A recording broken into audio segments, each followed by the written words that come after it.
Welcome everyone to this video in the series coordination compound. अब तक हम लोग काफी चीजें कवर कर चुके हैं कोऑर्डिनेशन कंपाउंड के बारे में, जैसे ligands, central metal atom, nomenclature and in the last video हम लोगों ने देखी थी Werner's theory which explain to some extent why central metal atom is able to form bonds with ligands. But Werner's theory पहला explanation था, it was the first explanation towards formation of coordination bond. पर वो काफी चीजें explain नहीं कर पाई थी, जैसे structure of coordination bond, what is the nature of bonding between the central metal atom and ligands, the shape of the coordination compound, etc. तो इन सब चीजों को एक्सप्लेन करने के लिए the next theory which was proposed was VVT और valence bond theory. तो आज के इस वीडियो में हम लोग वैलेंस बॉन्ड थ्योरी को कवर करेंगे. ठीक है, so let's start. Now the most important point, the first point about valence bond theory is that the central metal atom, जो सेंट्रल मेटल एटम होता है, that uses its n-1 d orbital, np orbital and ns orbitals or ns, np and nd orbitals for bonding with ligands. तो central metal atom कौन से अपने orbitals use कर रहा है? सेंट्रल मेटल एटम यूजेस इधर n-1 d, ns, np और ns, np, nd orbitals to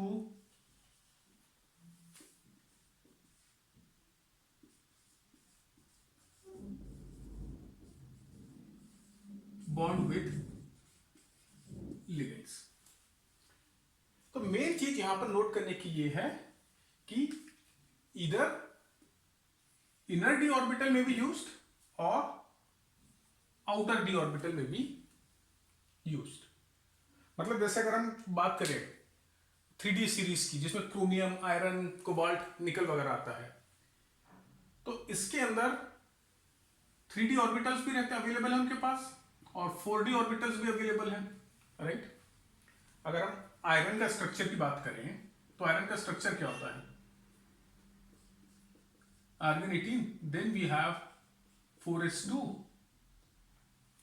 then you have 3d, iron है, आयरन का atomic number 26, so 3d6, and then you have vacant p orbital and d orbitals. ठीक है, ये structure है iron का. तो अगर इसका इलेक्ट्रॉनिक कॉन्फ़िगरेशन देखोगे तो यहां पर भी स्पेस अवेलेबल है. D orbital can accommodate 10 electrons, यहां पर 6 इलेक्ट्रॉन है, plus it can use 4d orbitals also. तो जो सेंट्रल मेटल एटम है, जब बॉन्ड फॉर्म करेगा लिगेंड के साथ, और अगर वो अपने डी ऑर्बिटल्स यूज कर रहा है, तो it can either use this n-1 d orbital और nd ऑर्बिटल. ठीक है, तो ये पहला पॉइंट हुआ. दूसरा पॉइंट, जैसे कि आपने 11th क्लास में भी पढ़ा है, अब क्या होगा, इन सब ऑर्बिटल्स की एनर्जी अलग अलग है. डी ऑर्बिटल की एनर्जी अलग है, एस की अलग है, पी की अलग है. तो these orbitals will hybridise to give equal number of orbitals each having same energy. ये आपने पढ़ा हुआ 11th के अंदर, राइट. तो नेक्स्ट स्टेप में क्या हो रहा है, these atomic orbitals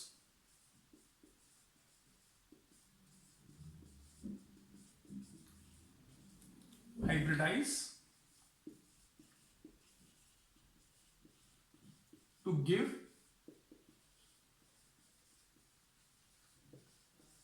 equal number of hybrid orbitals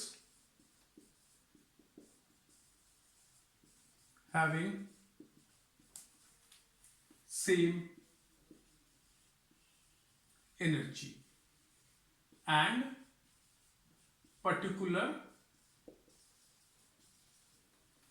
structure या ओरिएंटेशन बोल लो.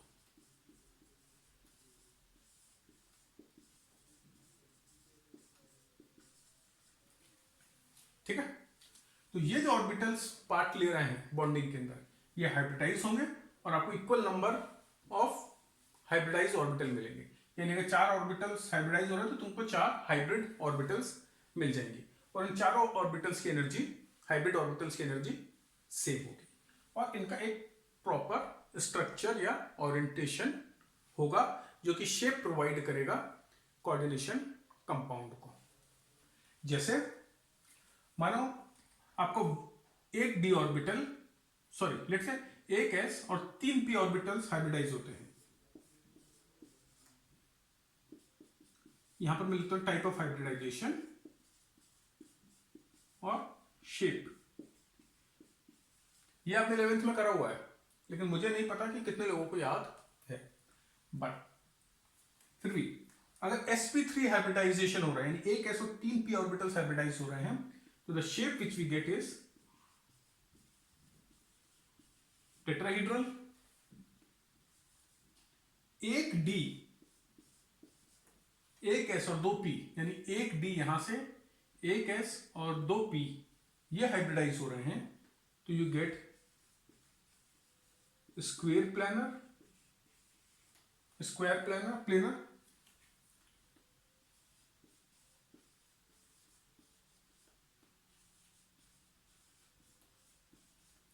sp3d2 हाइब्रिडाइजेशन है, एक एस 3 पी, सॉरी एक एस 3 पी और 2 d, then you get octahedral structure.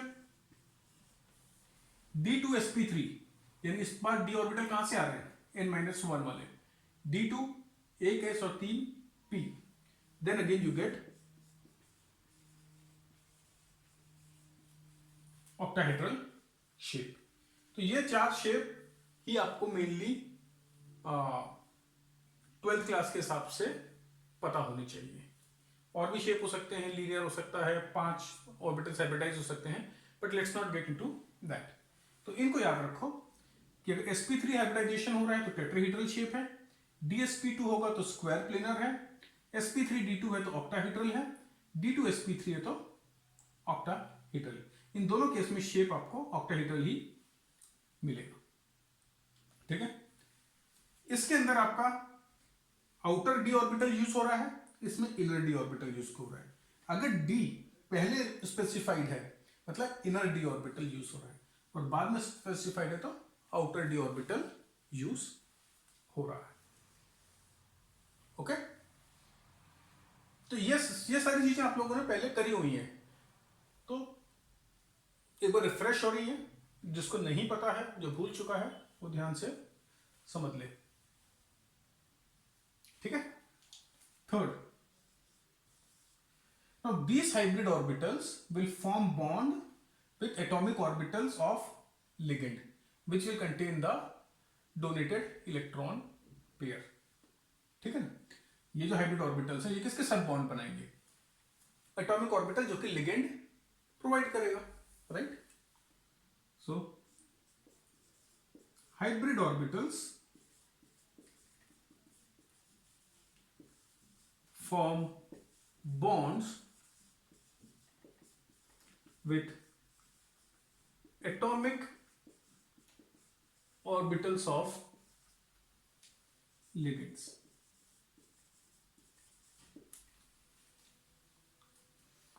ठीक है, तो ये 3 आपके मेन पॉइंट हो गए हैं। 2-3 पॉइंट और हैं जो कि हम कवर करेंगे, बट इसको नोट कर लो and then we will look at further points.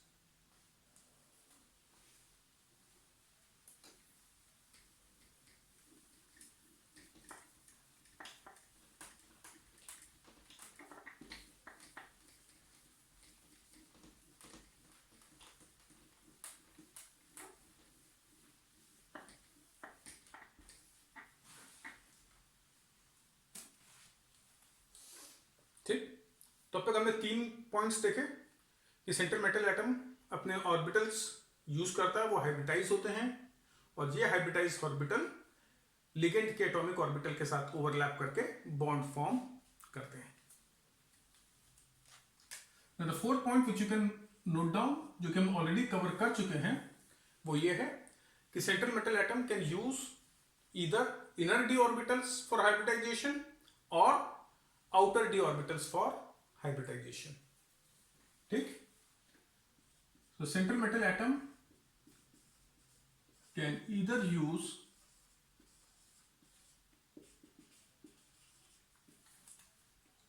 inner d orbitals for hybridization or outer d orbitals for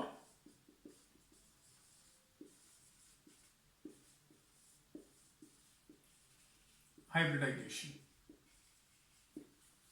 ये हमने पॉइंट कवर कर ही लिया है. D2sp3 जब हम बात कर रहे थे तब वो इनर डी ऑर्बिटल यूज कर रहा था. sp3d2 हाइब्रिडाइजेशन है तो आउटर डी ऑर्बिटल. dsp2 है तो इनर डी ऑर्बिटल. ठीक. नेक्स्ट, जब इनर डी ऑर्बिटल यूज होते हैं, ठीक है, जब इनर डी ऑर्बिटल यूज होते हैं हाइब्रिडाइजेशन के लिए, तो उस केस में जो ऑलरेडी इलेक्ट्रॉन्स प्रेजेंट हैं उनकी पेयरिंग होती है. And this results in a formation of a complex which we call as inner orbital complex और low spin complex. Low spin इसलिए बोलते हैं क्योंकि पेयरिंग हो जाती है. पेयरिंग होने के कारण क्या होता है, एक इलेक्ट्रॉन का स्पिन क्लॉकवाइज डायरेक्शन में, दूसरे का एंटी क्लॉकवाइज डायरेक्शन में है. दोनों का स्पिन एक तरीके से एक दूसरे को न्यूट्रलाइज कर रहा है, इसलिए हम उसको बोलते हैं लो स्पिन कॉम्प्लेक्स. अगर पेयरिंग नहीं हो रही और अनपेयर्ड इलेक्ट्रॉन्स हैं तो it will be a high spin complex. So when inner d orbitals are used,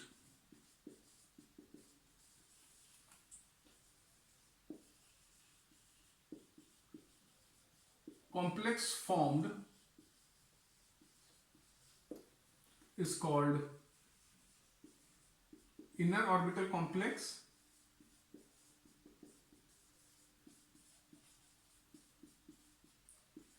or low spin complex. और इसके अंदर in this pairing of electrons happen under the influence of ligand.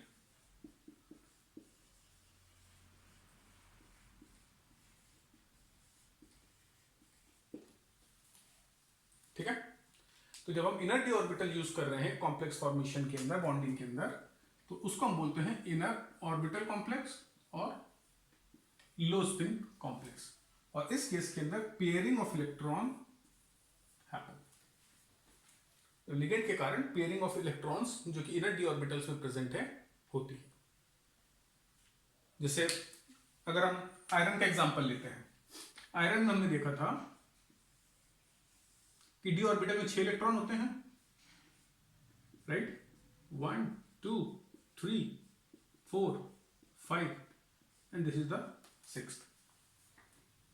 तो अगर under the influence of ligand in electrons की pairing हो जाती है, यानी क्या हो जाएगा, अगर पेयरिंग हो जाएगी तो यहां पर ये 2 electron, again 2 again 2, and then you will have 2 vacant orbitals. तो this is pairing of electrons. तो अगर ऐसा होता है और ये 2 डी ऑर्बिटल फिर यूज होते हैं तो जो कॉम्प्लेक्स बनेगा उसको हम बोलेंगे इनर ऑर्बिटल कॉम्प्लेक्स, अदरवाइज और लो स्पिन कॉम्प्लेक्स. ठीक है. This is example of iron. काफी मतलब हाइपोथेटिकल एग्जांपल है because typically iron will exist as an ion. तो अगर आयन की तरह एग्जिस्ट कर रहा है तो मेरे को वो चीज भी आपको एक्सप्लेन करनी थी, but that we will do after I have covered all the points of VBT.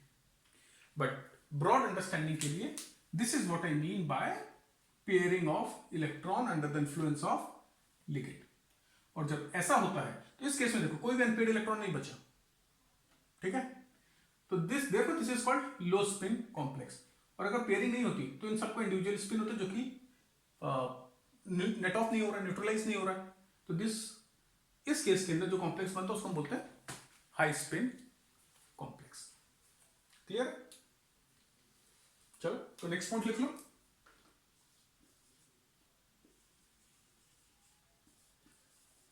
When outer d orbitals are used,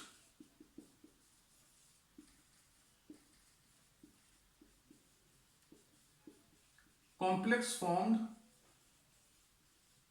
is called outer orbital complex or high spin complex.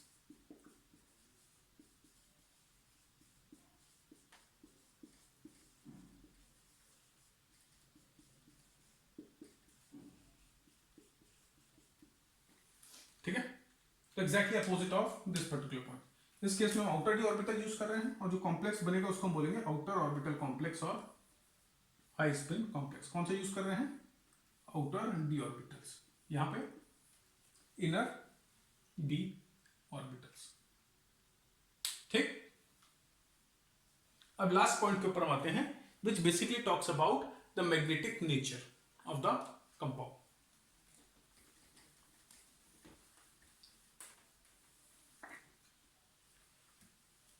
तो ये वाला पॉइंट भी आप लोग मेरे ख्याल से लास्ट ईयर से पढ़ते आ रहे हो कि an element which contains unpaired electrons are paramagnetic in nature, those which do not contain unpaired electrons are diamagnetic in nature.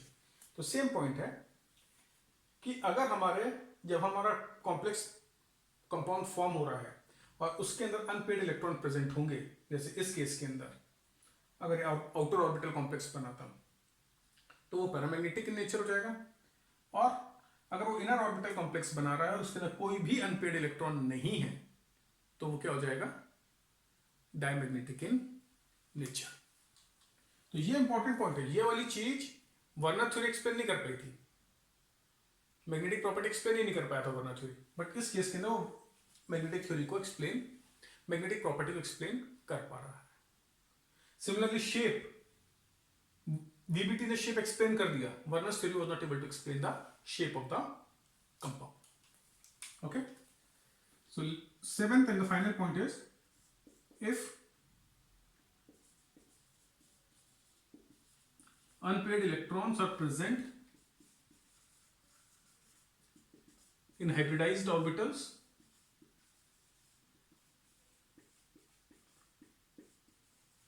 तो अनपेड इलेक्ट्रॉन किसमें प्रेजेंट होने चाहिए? Hybridised orbital. इसके अंदर देखो, जब तक ये हाइब्रिडाइज होगा, मतलब हाइब्रिडाइजेशन के बाद हम देखेंगे अनपेड इलेक्ट्रॉन प्रेजेंट है कि नहीं। If unpaired electrons are present in hybridised orbitals, it's not correct, let's say, मतलब अगर मैं हाइब्रिडाइज्ड ऑर्बिटल्स लिखूंगा तो हो सकता है कि ये दो और बाकी के एस और पी में यूज कर रहा हूं, तो वो जो ऑर्बिटल्स बन रहे हैं उसको हाइब्रिडाइज्ड ऑर्बिटल्स बोलूंगा। ये जो ऑर्बिटल्स बच जाएंगे ये आपके हाइब्रिडाइज्ड ऑर्बिटल्स नहीं कहलाएंगे, therefore it is not correct to write as hybridized orbitals. ठीक है ना, समझ गए ना? हाइब्रिडाइज कौन से ऑर्बिटल्स होंगे? जो कि वेकेंट होंगे। ठीक है, तो वेकेंट ऑर्बिटल्स हैं तो उसके अंदर पेयरिंग अनपेयरिंग का सवाल उठता ही नहीं है। जब उसके अंदर इलेक्ट्रॉन्स आएंगे तो एनीवे वो सब पेयर्ड ही होने वाले हैं। So if unpaired electrons are present in central metal atom, then compound is paramagnetic in nature.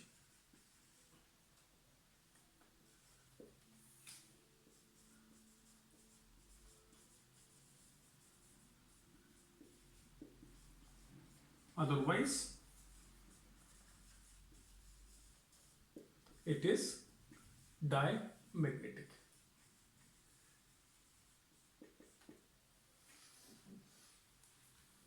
ठीक है, तो ये है important point valence bond theory या वीबीटी के।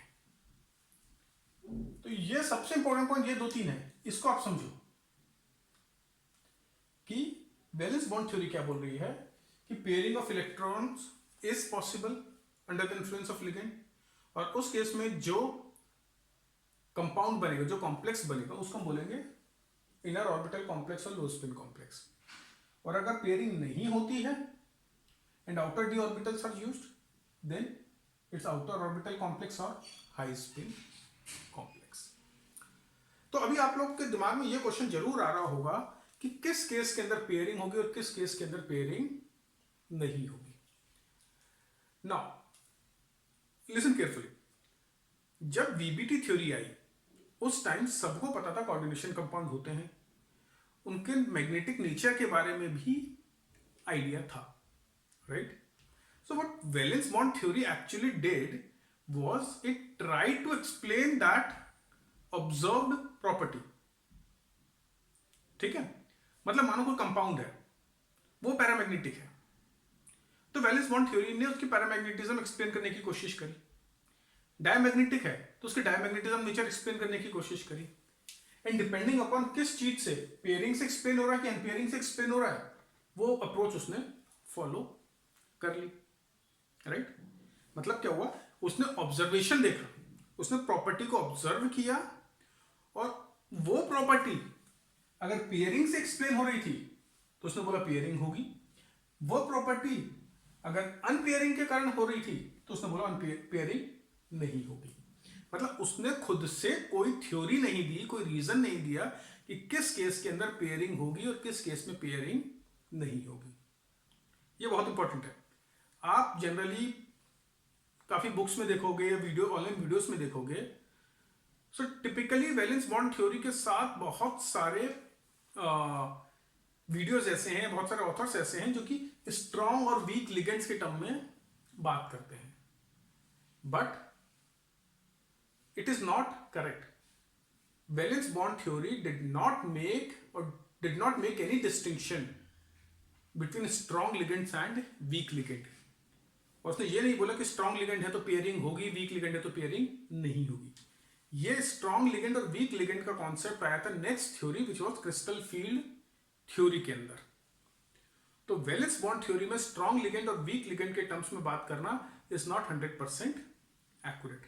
पर हाँ, आज की तारीख में जब हम एक्सप्लेन करते हैं किसी भी कंपाउंड के स्ट्रक्चर को, तब हम पेयरिंग और पेयर्ड इलेक्ट्रॉन्स और अनपेयर्ड इलेक्ट्रॉन्स की बात करते हैं, पेयरिंग की बात करते हैं, तब हम लोग फ्रीली यूज करते हैं वर्ड्स स्ट्रॉन्ग लिगेंड्स और वीक लिगेंड्स, क्योंकि आज हमें पता है, क्योंकि सीएफटी ने हमें बताया है कि स्ट्रॉन्ग लिगेंड होते हैं और वीक लिगेंड होते हैं, ठीक। बट जब हम एक्सक्लूसिवली वीबीटी थ्योरी की बात कर रहे हैं तो वी शुड रिफ्रेन, हम लोग को अवॉइड करना चाहिए स्ट्रॉन्ग लिगेंड और वीक लिगेंड वर्ड्स यूज करना। बस इतना बोले कि हाँ, इनर ऑर्बिटल कॉम्प्लेक्स फॉर्म हो सकता है अगर पेयरिंग हो रही है, आउटर ऑर्बिटल कॉम्प्लेक्स फॉर्म हो सकता है अगर पेयरिंग नहीं हो रही। कब पेयरिंग होगी कब पेयरिंग नहीं होगी ये नहीं पता, ठीक। ये हम केवल कंपाउंड देखेंगे, उसका नेचर देखेंगे और फिर बताएंगे कि पेयरिंग हो रही है कि नहीं हो रही। क्लियर है इतना? इसको नोट कर लो। और ये पॉइंट जो कि आपको पहले से पता होना चाहिए, सॉलिड स्टेट में भी कवर होता है कि अगर अनपेयर्ड इलेक्ट्रॉन्स प्रेजेंट हैं किसी भी एलिमेंट या कंपाउंड में तो वो पैरामैग्नेटिक इन नेचर होगा, और अगर नहीं है तो वो डायमैग्नेटिक इन नेचर होगा। तो पैरामैग्नेटिक के लिए अनपेयर्ड इलेक्ट्रॉन्स होना जरूरी है। तो उसको नोट कर लो। This is what valence bond theory is all about. अब हम कुछ एग्जांपल देखेंगे जिसके अंदर हम ये पेयरिंग अनपेयरिंग ये सब करके देखेंगे किस तरीके से वो उस स्ट्रक्चर को एक्सप्लेन कर पा रहे हैं। ओके,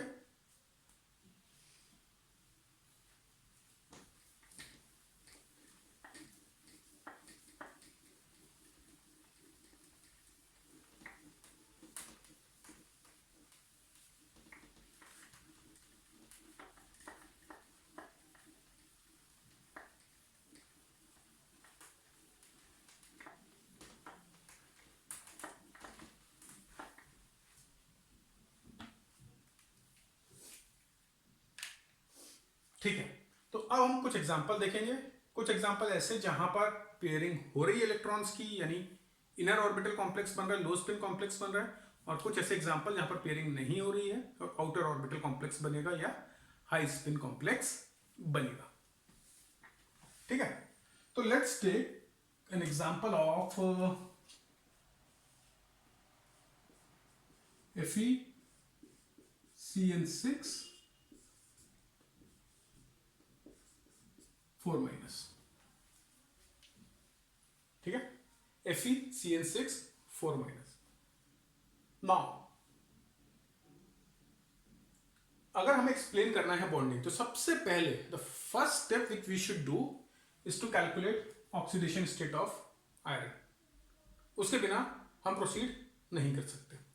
तो ऑक्सीडेशन नंबर कैलकुलेट करना ये सब मैं आपको पिछले 2 वीडियो में बता चुका हूं, तो मैं इस बार नहीं बताऊंगा, सीधे सीधे मैं ऑक्सीडेशन नंबर लिखूंगा।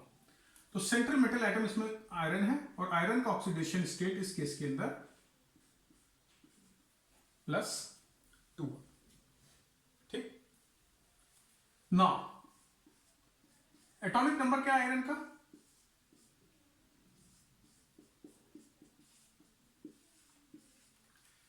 आपको एटॉमिक नंबर पता होने चाहिए। स्पेसिफिकली जो मैं यहां पर इंपॉर्टेंट एलिमेंट्स लिख रहा हूं, ट्रांजिशन एलिमेंट्स, इनके एटॉमिक नंबर आप सबको पता होने चाहिए। आयरन, कोबाल्ट, निकल, copper, zinc, chromium, manganese. 24, 25, 26, 27, 28, 29 and 30, क्योंकि यही मेन ट्रांजिशन एलिमेंट है जिसके कंपाउंड्स के ऊपर बेस्ड क्वेश्चन टिपिकली पूछे जाते हैं। तो इन सब के एटॉमिक नंबर आपको पता होने चाहिए। क्रोमियम 24, ठीक है, कॉपर 29, इसके अंदर रूल लगता था half filled orbitals, fully filled orbitals are more stable. Iron, cobalt, nickel 26, 27, 28, बीच में आता है manganese which is 25 and zinc which is got completely filled d orbitals and s orbital which is 30। ठीक, तो एटॉमिक नंबर है iron का 26। तो इसका स्ट्रक्चर क्या हो जाएगा? Electronic configuration argon plus 4s2 और 3d6। ठीक, और यहां पर आयरन कौन सी स्टेट में एग्जिस्ट कर रहा है? +2, यानी it is existing as Fe2+ ion, तो 2 इलेक्ट्रॉन लूज करेगा। अब एक चीज फिर से याद रखो, इलेक्ट्रॉन हमेशा आउटर ऑर्बिटल से ही जाएंगे, 4s से जाएंगे, भले इसकी एनर्जी लेवल कम होती है। एनर्जी लेवल कम कब होती है? जब वो वेकेंट है, जब वो फिल्ड अप हो रहे हैं। एक बार फिल्ड अप हो चुके तो आयनाइजेशन के लिए इलेक्ट्रॉन हमेशा यहीं से लूज होंगे, यहां से लूज नहीं होंगे। तो Fe2+ का स्ट्रक्चर हो जाएगा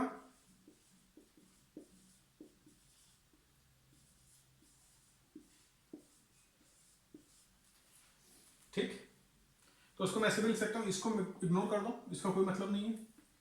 1 2 3 4 5 ये आपके 3d ऑर्बिटल्स हो गए, 4s 4p 4d।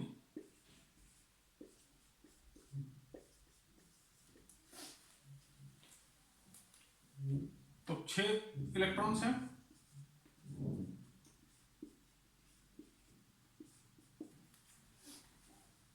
तो ये इसका कॉन्फ़िगरेशन है ना। जो साइनाइड लिगेंड है, इसके इन्फ्लुएंस में इन इलेक्ट्रॉन्स की पेयरिंग होती है। तो अगर मैं यूज कर दूं उस वर्ड को कि साइनाइड एक स्ट्रॉन्ग लिगेंड, बहुत स्ट्रॉन्ग लिगेंड है, आज की तारीख में मेरे को पता है, इसलिए मैं बोल रहा हूं साइनाइड है तो पेयरिंग होगी। तो पेयरिंग होने के बाद क्या हो जाएगा?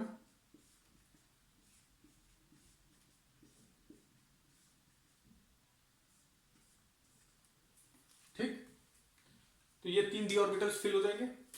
इसके बाद ये ऑर्बिटल खाली, ये ऑर्बिटल खाली, 4s खाली, 4p खाली, 4d खाली।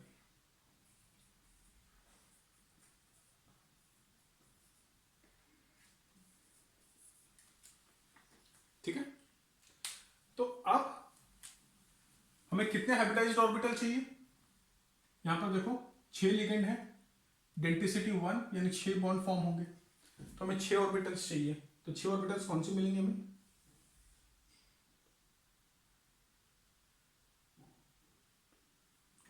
सॉरी, ये हमें ये 6 ऑर्बिटल्स ये हाइब्रिडाइज होंगे and we will get 6 hybridised orbital, और ये हाइब्रिडाइजेशन कहलाएगा आपका D2sp3। ठीक, तो जब ये कंपाउंड फॉर्म होगा तो क्या हो जाएगा?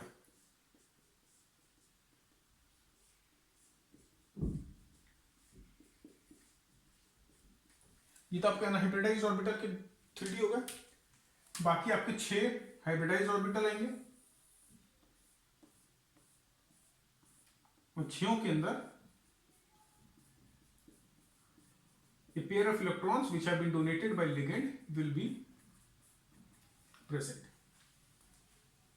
ठीक है, ये आपके 3 d ऑर्बिटल्स थे जो कि हाइब्रिडाइज नहीं हुए, and this were the hybridised d2 sp3 orbitals.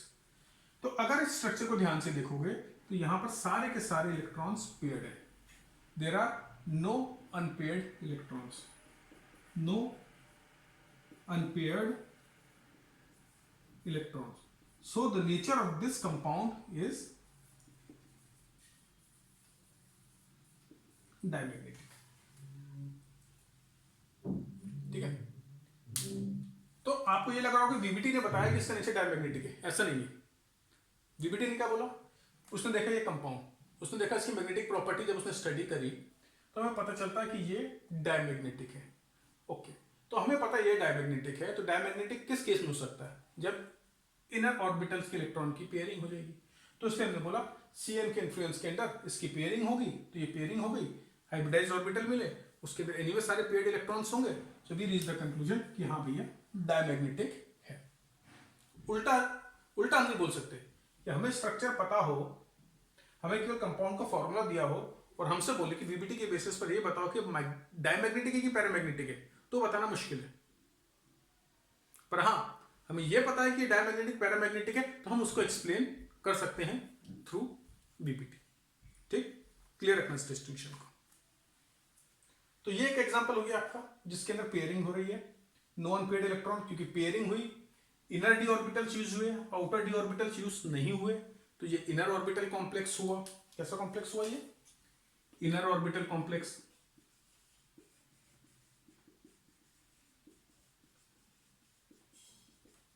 Okay,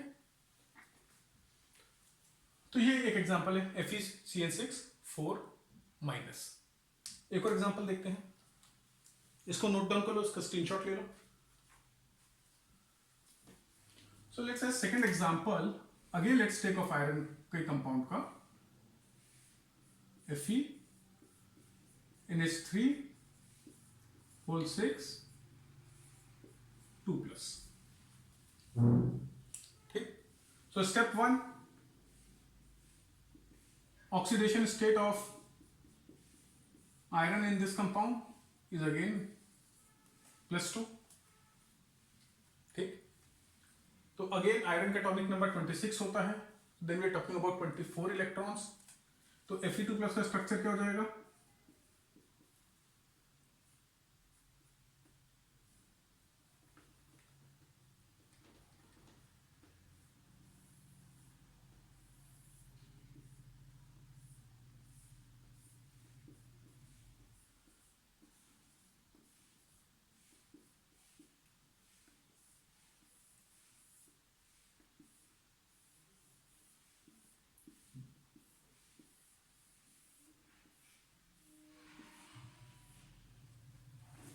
ठीक है। तो ये आपका 3d ऑर्बिटल है, 4s 4p 4d। अब मुझे पता है कि ये जो कंपाउंड है ये पैरामैग्नेटिक इन नेचर है, तो क्योंकि मुझे पता वो पैरामैग्नेटिक इन नेचर है, तो मैं बोल सकता हूं कि ये पेयरिंग नहीं हो रही होगी। एक्चुअली ऐसा ही होता है, जब आप CFT पढ़ोगे तो आप स्टडी करो कि जो अमोनिया है it act as a weak ligand when it bonds with iron. तो वीक लिगेंड है तो पेयरिंग नहीं कर पाएगा। तो उस केस में क्या होगा, क्योंकि पेयरिंग नहीं हो रही है और अगेन 6 लिगेंड है, डेंटिसिटी 1 है, मोनोडेंटेड लिगेंड है, तो 6 बॉन्ड फॉर्म करेगा। तो अगर 6 बॉन्ड फॉर्म करना है तो हमें 6 हाइब्रिडाइज्ड ऑर्बिटल चाहिए। ठीक है, अगर 6 बॉन्ड फॉर्म कर रहा है तो हमें 6 हाइब्रिडाइज्ड ऑर्बिटल चाहिए। तो या तो मैं D2 sp3 करूं या sp3 D2, दो ही ऑप्शन बचते हैं मेरे पास। तो क्योंकि इसमें पेयरिंग नहीं हो रही है, देन आई विल यूज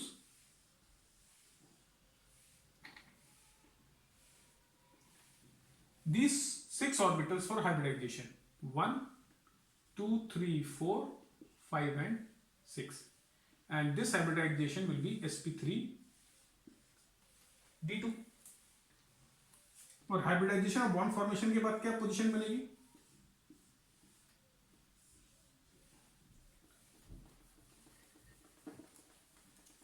ये तीन आपके ये आपके ऐसे कैसे रहेंगे जैसे पहले थे, ठीक है। और मेरे पास 6 हाइब्रिडाइज ऑर्बिटल आ जाएंगे,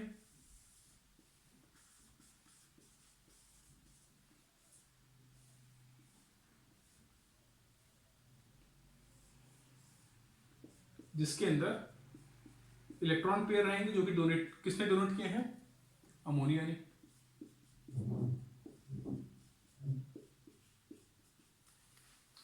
तो ये आपका स्ट्रक्चर बन जाएगा किसका, FeNH3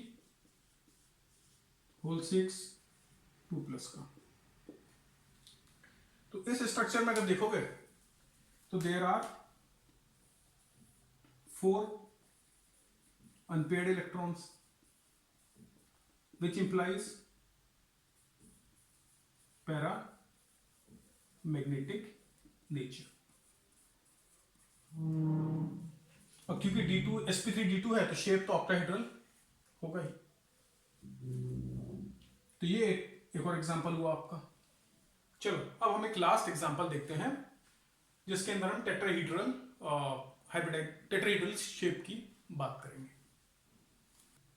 So let's talk about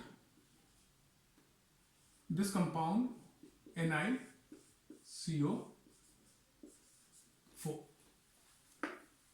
Okay, again first step oxidation state of nickel। इस केस में निकल is in zero oxidation state, मतलब it doesn't lose or gain any, it doesn't lose any electron, ठीक है। तो निकल की ऑक्सीडेशन स्टेट इस केस में 0। अब निकल का एटॉमिक नंबर 28,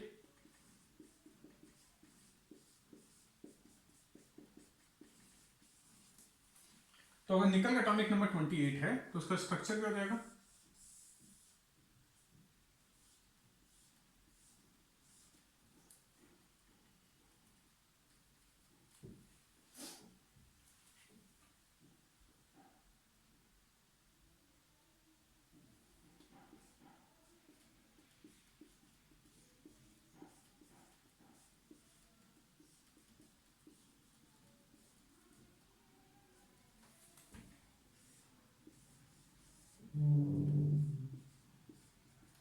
ये आपका 3d ऑर्बिटल हो गया, ये 4s हो गया,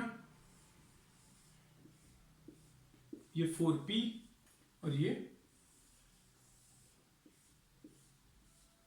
4d, ठीक है ना।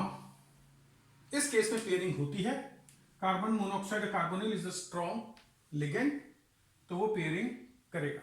तो पेयरिंग के अंदर ये जो 4s इलेक्ट्रॉन्स हैं ये क्या हो जाएगा, आपको कुछ इस तरीके का मिलेगा।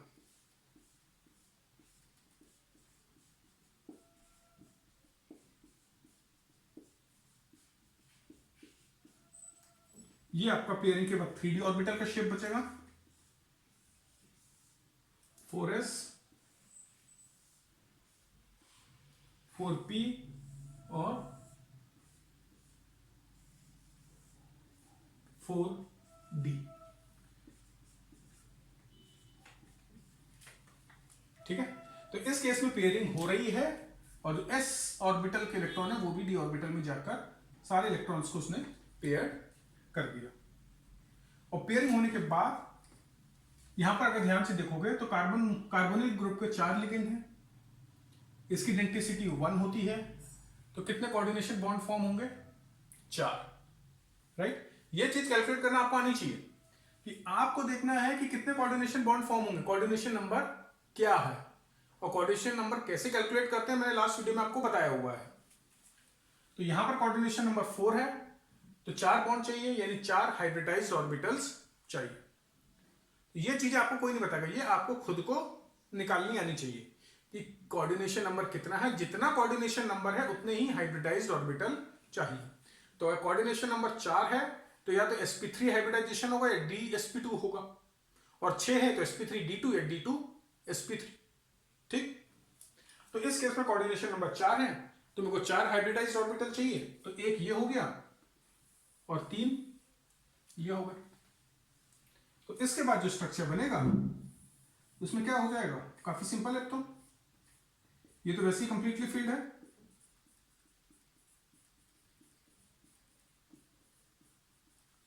और ये आपके 4 हाइब्रिडाइज्ड ऑर्बिटल हो गए जिसको हम बोलेंगे sp3 ऑर्बिटल्स।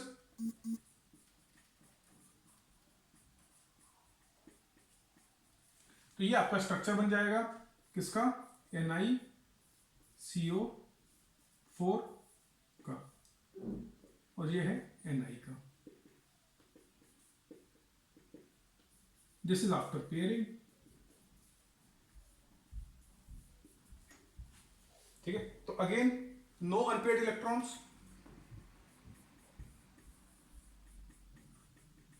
तो अगर अनपेयर्ड इलेक्ट्रॉन्स नहीं है तो this is diamagnetic in nature.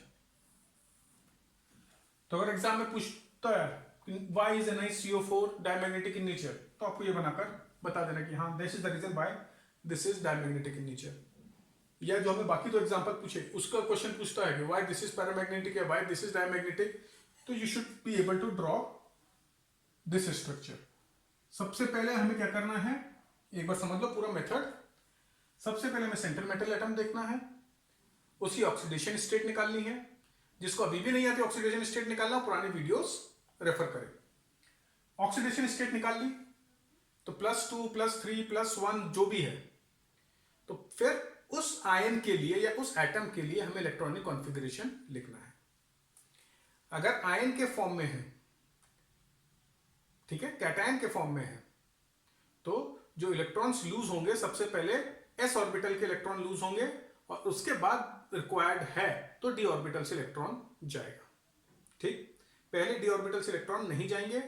Ionization में पहले 4s ऑर्बिटल के इलेक्ट्रॉन जाएंगे, उसके बाद 3d ऑर्बिटल से इलेक्ट्रॉन जाएंगे।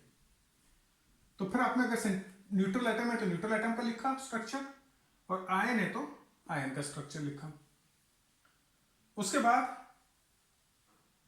अगर पेयरिंग हो रही है तो हमें पेयरिंग करानी पड़ेगी। ठीक, फिर हमको देखना है कि कितने कोऑर्डिनेशन नंबर है।